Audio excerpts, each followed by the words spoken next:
Hey everyone, we just concluded the 5th anniversary Twitch Drops event, and with the reflection and celebration done, we can now set our sights to the future. We know a video with a roadmap for Hunt is in the works, and that should be out soon, but I want to take the opportunity to refresh our minds about where we want to see progress over this year and beyond. So, I have compiled my top 10 biggest problems Hunt Showdown has right now, but if I left something off of this list, let me know in the comments. Also, I just want to emphasize this video is totally meant to be constructive. I still love the game, everyone at Crytek is doing great work, and I know making very cool things is very hard. With that out of the way, this list isn't in a specific order, but let's begin. Number 1 on the list is the reload bug. The reload bug started as something kind of simple and has spiraled into a far-reaching problem that pops up when you least expect it. Every update, I hold my breath to see what new reload bug we get,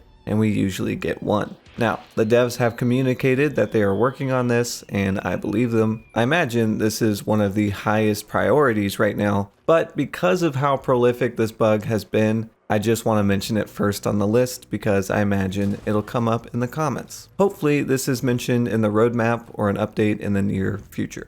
Number 2 is the menu UI. Do you remember this old menu? It was simpler times. And now we have this. Probably a little dramatic, but 7 overhead tabs, 30-ish interior tabs, hundreds of weapon skins, variants, and ammo types to scroll through, all these different challenges. It's overwhelming. Sometimes you open the menu and you just let out a sigh because of how cluttered it has gotten. Is the menu feature rich? Sure. But some of those features are broken, like the favorites button. Some you don't even use anymore, like the contracts or Quickplay. And some are split for no reason. Why not combine the trials menu with the trials rewards menu? You could just have all the trials related stuff in one tab. For so many aspects of the UI, you are just left with a feeling that there has to be a better way. And we'll talk about new player onboarding later in this video.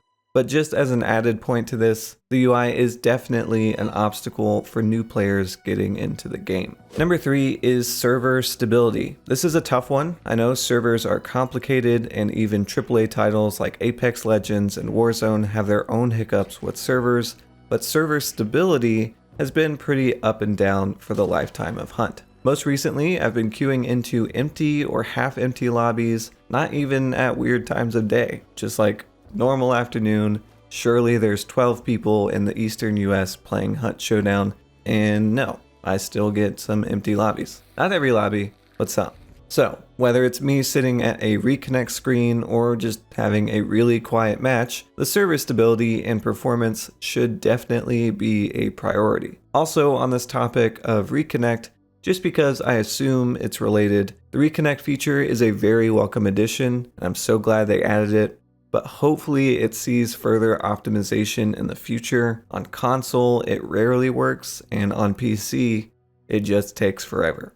Number 4 is kill trades. The kill trade system is one of the most controversial aspects of Hunt Showdown. As someone who plays solo a lot, I can pretty much guarantee I will experience at least one kill trade in any given play session. I'm not even opposed to kill trades as a system or even the length of the window, but there has to be something that can help this. I mean, maybe shortening the trade window is the solution, but you know, I'm not a game designer, and so many people that talk about it aren't either. If the question is, would I rather trade or be cheated out of a kill? I guess I'll take the trade, but are those really my only 2 options? Number 5 is console performance. I'm putting this in here because I don't know too many Hunt channels that talk about the console side of things, but a long time ago I did a video on how growing the console community is a net positive for the health of the game, regardless of what platform you play on. Well, since that video, I'd say console performance hasn't really improved.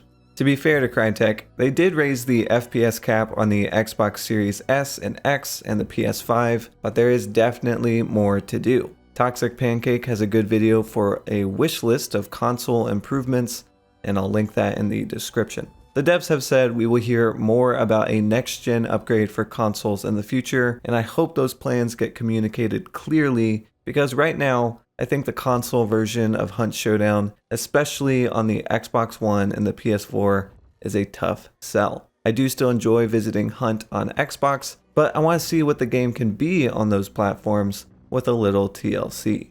Number 6 is cheats and exploits.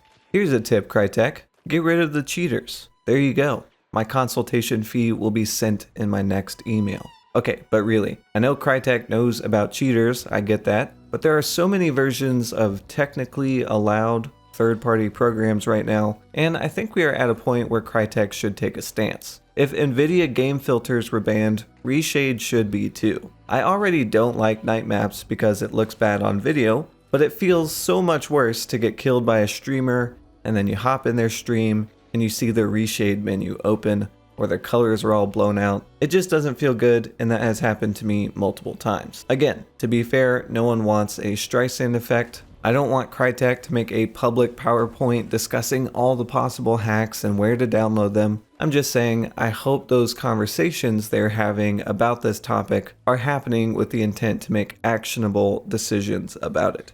Number 7 is weapon balance, and namely we are talking about the Avto mat here. The Avto is an interesting problem because every few updates it pops up again in public perception, kind of like the reload bug, but the Avto is an intended feature of Hunt. In my opinion, the Avto is fine as it is, handling wise. It's difficult to control, Crytek has banned the use of scripts to remove its recoil, and the weapon is still super expensive. The problem is that the Sparks pistol completely negates ammo as a concern.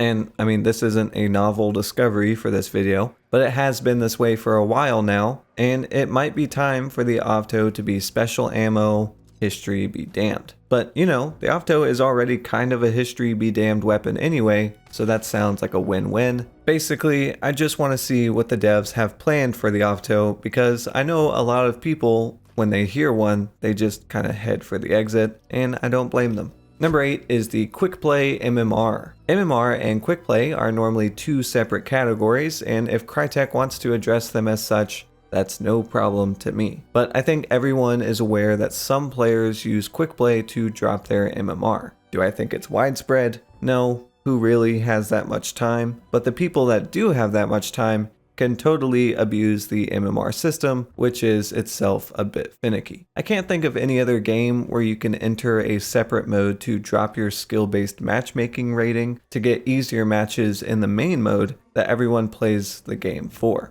I'm sure Crytek has their own data on this and reasons for being cautious here, but maybe it's time to experiment. Number 9 is update quality. I've touched on this in various ways already, but hopefully the updates we get this year are higher quality. I'm not just talking about content and what they add to the game, but Hunt has a history now of introducing a new update, and one of those changes has a domino effect which causes a new bug. We've mentioned the reload bug earlier in this video, and there have been other exploits as well. Don't really want to get into all of them. Update 111 before Devil's Moon was pretty stable, and that added a bunch of new stuff for that event. So I think Crytek is already making an effort here, but in short, I hope the updates we see this year fix more than they break.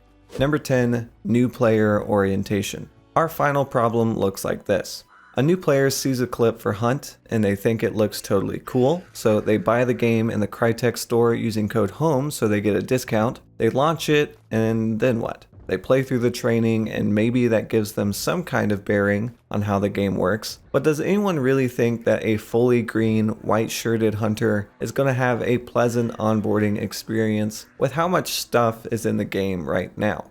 Probably not. If it's not the menu being too hard to navigate or the obscure damage stats and ammo values, then it's the gameplay and the lack of feedback about why you died. I'm calling this problem one thing, but it's a lot of different systems tied together. Hunt is absolutely a gem, but the learning curve is huge. I'm not saying I want more handholding, but I am saying all the new content and events mean nothing if new players feel turned away by a perceived lack of orientation. To Crytek's credit, the numbers have only proceeded to grow, and thankfully Hunt is a team game with a pretty welcoming community, all things considered. But as with the rest of these issues, there is almost certainly more work that can be done in this regard.